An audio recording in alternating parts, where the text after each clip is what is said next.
Hello everyone, welcome to back my another video. কেমন আছেন সবাই? তো আশা করি সকলেই আলহামদুলিল্লাহ ভালো আছেন।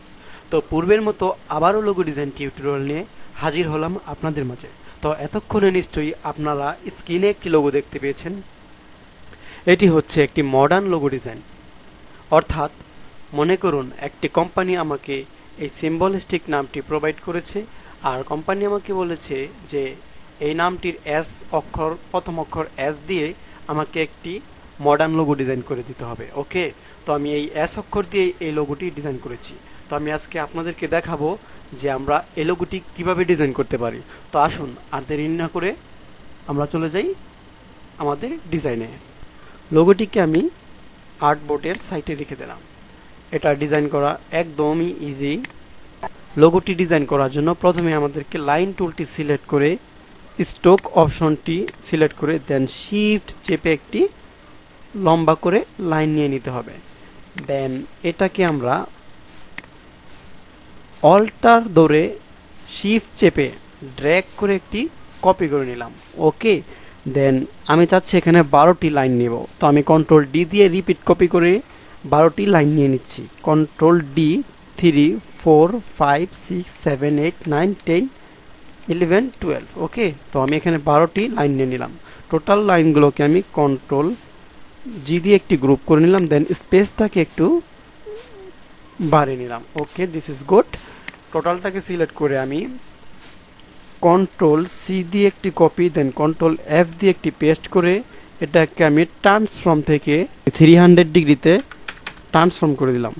ওকে, তো এটাকে আমি আবার রাইট ক্লিক করে ট্রান্সফর্ম থেকে রিফ্লেক্টে ক্লিক করে দেন কপিতে ক্লিক করলাম। ওকে, দিস ইজ গুড। তো আবার এই স্ট্রোকটাকে আমি কন্ট্রোল সি দিয়ে কপি করে কন্ট্রোল এফ দিয়ে পেস্ট করে ট্রান্সফর্ম থেকে 0 ডিগ্রিতে আমরা রোটেট করে দেব। ওকে, দিস ইজ গুড। তো টোটালটাকে সিলেক্ট করে আমরা কন্ট্রোল জি দিয়ে একটি গ্রুপ করে নিলাম। ওকে, এখন আমরা এই লাইনগুলোর মধ্যে এই এস লোগোটি আমরা ডিজাইন করব। ওকে, এটাকে ছোট করে আমরা এখানে রেখে দিলাম। This is good. দেন এটাকে ডিজাইন করার জন্য এই লাইনগুলোকে সিলেক্ট করে দেন শেপ বিল্ডার টুলটি সিলেক্ট করে মাউস ড্র্যাগ করে এই লাইনগুলোকে আমরা এই এস আকারে শেপগুলো তৈরি করে নেব। ওকে, দেন এখান থেকে আমি স্টার্ট করছি। ওকে, আমি চাচ্ছি যে 2টি করে লাইন নিয়ে শেপটি তৈরি করতে। তো আমি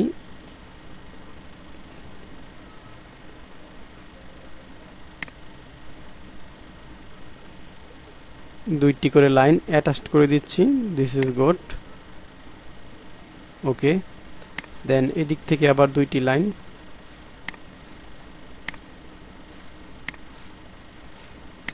মাউস ড্র্যাগ করে লাইনগুলোকে অ্যাটাচ করে দিতে হবে।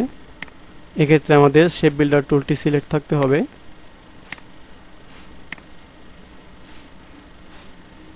কন্ট্রোল জেড দিয়ে একটু ব্যাক করে নিলাম।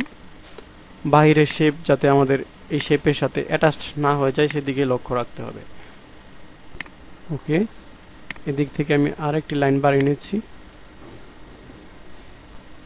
ওকে, মাউস ড্র্যাগ করে এগুলোকে অ্যাটাচ করে দিতে হবে।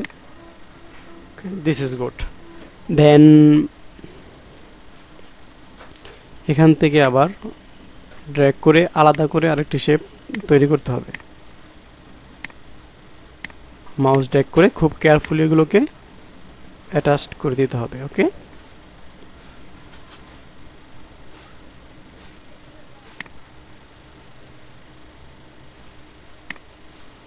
This is good.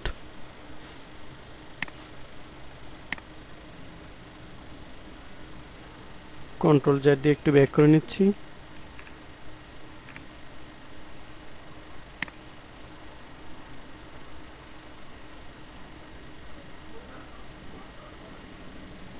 দেন আমরা চাইলে এই দিক থেকে আরেকটি ঘর বাড়াতে পারি। ওকে,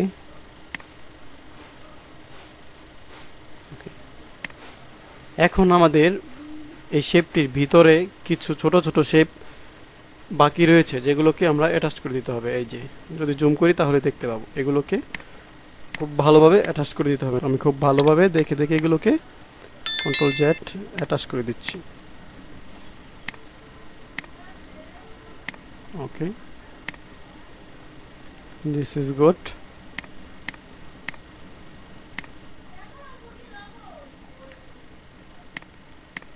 ওকে, আমাদের শেপটি মোটামুটি ক্রিয়েট করা হয়ে গেছে। তো আমাদের এটা সিলেক্ট থাকা অবস্থায় আমি স্ট্রোক থেকে এটা ফিলে কনভার্ট করে দিলাম। ওকে, দিস ইজ গুড।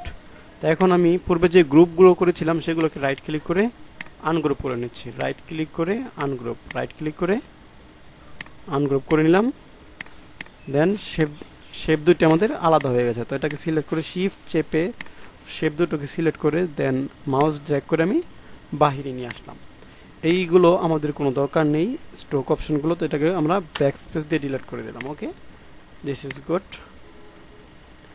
এখন এই শেপটিকে আমরা অফসেট পাথ কমাবো। ওকে, তো আমি এটা সিলেক্ট থাকা অবস্থায় অবজেক্ট থেকে পাথ থেকে অফসেট পাথ, দেন এখানে আমি অফসেট পাথ কমিয়ে নিব। ওকে, তো আমি এখানে -6 নিয়ে নিলাম। ওকে, বা যতটুকু আমার প্রয়োজন ততটুকু আমি নিয়ে নিলাম। ওকে, আমরা 7 নিয়ে ওকে দিলাম। ওকে, দেন মাউস ড্র্যাগ করে এটাকে বাহিরে নিয়ে আসলাম। ওকে, দিস ইজ গুড। তো এখন আমরা এই শেপটিকে আমরা রাউন্ড করে নেব। ওকে, এই শেপটিকে আমরা রাউন্ড করব। তো রাউন্ড করার আগে এই শেপটির মধ্যে অনেকগুলো অ্যাঙ্কর পয়েন্ট সৃষ্টি হয়েছে। আমরা এভাবে লাইন টেনে এই লোগোটি ডিজাইন করার কারণে অনেকগুলো অ্যাঙ্কর পয়েন্ট শেপটির মধ্যে তৈরি হয়েছে। দেন এখানে যদি আমরা কন্ট্রোলে ক্লিক করি তাহলে এই যে অ্যাঙ্কর পয়েন্টগুলো দেখতে পারবো। আমরা এই শেপটিকে রাউন্ড করার ক্ষেত্রে এই অ্যাঙ্কর পয়েন্টগুলো আমাদের ডিজাইনে ব্যাঘাত ঘটাতে পারে, অর্থাৎ আমাদের এই শেপটি ভালোভাবে রাউন্ড হবে না। আমরা যদি এটাকে এখানে ক্লিক করে রাউন্ড করতে যাই তাহলে দেখা যাচ্ছে যে ভালোভাবে রাউন্ড হচ্ছে না, কোনো দিকে কম হয়েছে কোনো দিকে বেশি হয়েছে এরকম। তো আমাদেরকে এই অ্যাঙ্কর পয়েন্টগুলোকে ডিলিট করে নিতে হবে। কন্ট্রোল জেড দিয়ে ব্যাক করে নিলাম। এটা সিলেক্ট থাকা অবস্থায় আমরা পেন টুল থেকে ডিলিট অ্যাঙ্কর পয়েন্ট টুলটি সিলেক্ট করে দেন আমাদের যেই অ্যাঙ্কর পয়েন্টগুলো দরকার নেই সেগুলো আমরা সিলেক্ট করে করে ডিলিট করে দিচ্ছি। ওকে, ওকে, দিস ইজ গুড। যে অ্যাঙ্কর পয়েন্টগুলো দরকার নেই সেগুলো আমি ডিলিট করে দিচ্ছি।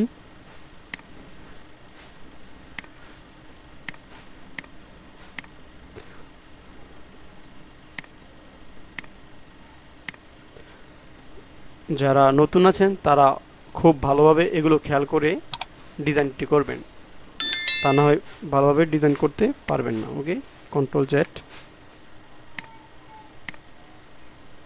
ওকে, আমি অ্যাঙ্কর পয়েন্টগুলোকে ডিলিট করে নিলাম, আর যেগুলো আমার প্রয়োজন আছে সেগুলো আমি রেখে দিলাম। ওকে, দেন এখন যদি আমরা এই শেপটিকে রাউন্ড করতে চাই তাহলে আমরা খুব ইজিলি রাউন্ড করতে পারবো। কন্ট্রোল ক্লিক করে দেন একটি গোল অপশন এখান থেকে ধরে মাউস ড্র্যাগ করলেই শেপটি খুব সুন্দরভাবে রাউন্ড হয়ে যাবে। ওকে, this is good.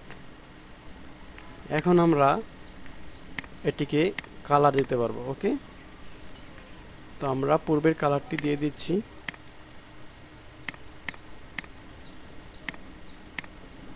This is good. তো এই হচ্ছে আমাদের একটি ফরম্যাট। আমরা চাইলে এটাকে আরেকটি ফরম্যাটে পরিণত করতে পারি, অর্থাৎ আরেকটি এরকম সিস্টেম করতে পারি। এই শেপটিকে আবার পেন টুলের মাধ্যমে নতুন আরেকটি ডিজাইনে পরিবর্তন করতে পারি। তো এরকম শেপ ক্রিয়েট করার জন্য আমাদেরকে পেন টুলটি সিলেক্ট করে দেন এখানে ক্লিক করে দেন মাউস ড্র্যাগ করে এখানে কার্ভ করে একটি শেপ ড্র করতে হবে। This is good. এটাকে আমি ফিলটা নান করে দিলাম। ওকে, তো এটা শুধু একটি পাতে শেপটি তৈরি হয়েছে। তো আমি মুভ টুলটি সিলেক্ট করে দেন এটাকে সিলেক্ট করে ডিভাইড অপশন থেকে ডিভাইড করে দিলাম, রাইট ক্লিক করে আনগ্রুপ করে দিলাম, অর্থাৎ এই শেপটিকে দুইটি শেপে পরিণত করে দিলাম। ওকে, দিস ইজ গুড। এখন আমরা এই শেপটিকে অল্টার ধরে ড্র্যাগ করে দেন আমরা এখানে এই কালারটি পিক করে দিলাম এবং এখানে এই কালারটি পিক করে দিলাম। ওকে, দিস ইজ গুড। এখন টোটালটাকে কন্ট্রোল জি দিয়ে একটি গ্রুপ করে দিলাম, দেন রাইট ক্লিক করে ট্রান্সফর্ম থেকে রিফ্লেক্টে ক্লিক করে দেন কপিতে ক্লিক করে দিলাম। ওকে, দিস ইজ গুড। এখন আমরা এটাকে আবার রাইট ক্লিক করে ট্রান্সফর্ম থেকে রিফ্লেক্ট হরিজন্টাল করে দিলাম। ওকে, দেন আমরা এটাকে এটার জায়গায় বসিয়ে দিই। Okay, this is good. Control G দিয়ে একটি গ্রুপ। তো এই হচ্ছে আরেকটি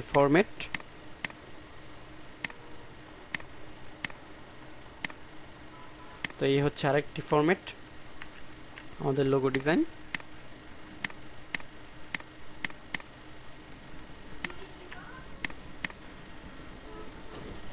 তো ভিউয়ার্স, ভিডিওটি কেমন লেগেছে অবশ্যই একটি লাইক করে কমেন্ট করে জানিয়ে দিবেন। আর এরকম প্রফেশনাল লোগো ডিজাইন শিখতে বা গ্রাফিক ডিজাইন শিখতে আমাদের চ্যানেলটি সাবস্ক্রাইব করে আমাদের সাথেই থাকবেন। তো আজকের টিউটোরিয়াল এ পর্যন্তই। পরবর্তী টিউটোরিয়াল পর্যন্ত সুস্থ থাকবেন, ভালো থাকবেন। খোদা হাফেজ।